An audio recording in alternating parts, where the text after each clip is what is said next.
বন্যা পরিস্থিতির সবশেষ খবর জানতে যাব কুমিল্লা এবং সেখানে আমাদের সহকর্মী আছে, আমাদের সঙ্গে যুক্ত আছেন খোকন চৌধুরী। খোকন, জানাবেন কোন কোন উপজেলা দুর্গত এবং আপনি এখন কোন জেলায় আছেন, সেখানে কি অবস্থা?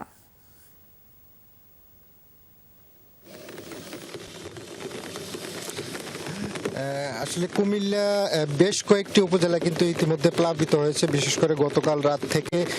40% বেশি গ্লো, বিশ্বের 1 নম্বর গ্লো ক্রিম, নতুন গ্লো এন্ড লাভলি।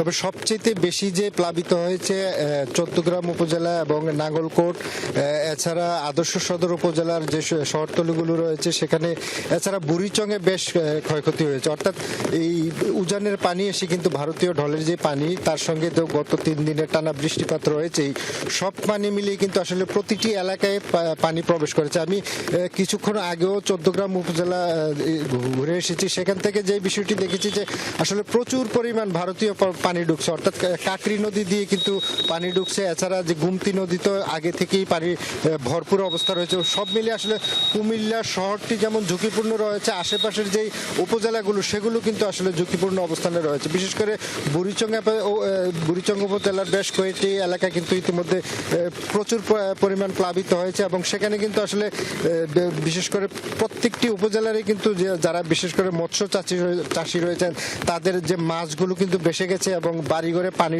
ঢুকে গেছে।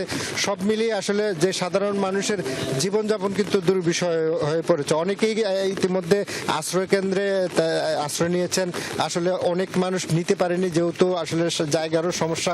এছাড়া সরকারি পক্ষ থেকে কিন্তু তেমন পরিমাণ যে সাহায্য সহযোগিতা ত্রাণ, সেগুলো কিন্তু পর্যাপ্ত যাচ্ছে না বলে অনেকে আমাদের কাছে অভিযোগ করেছেন।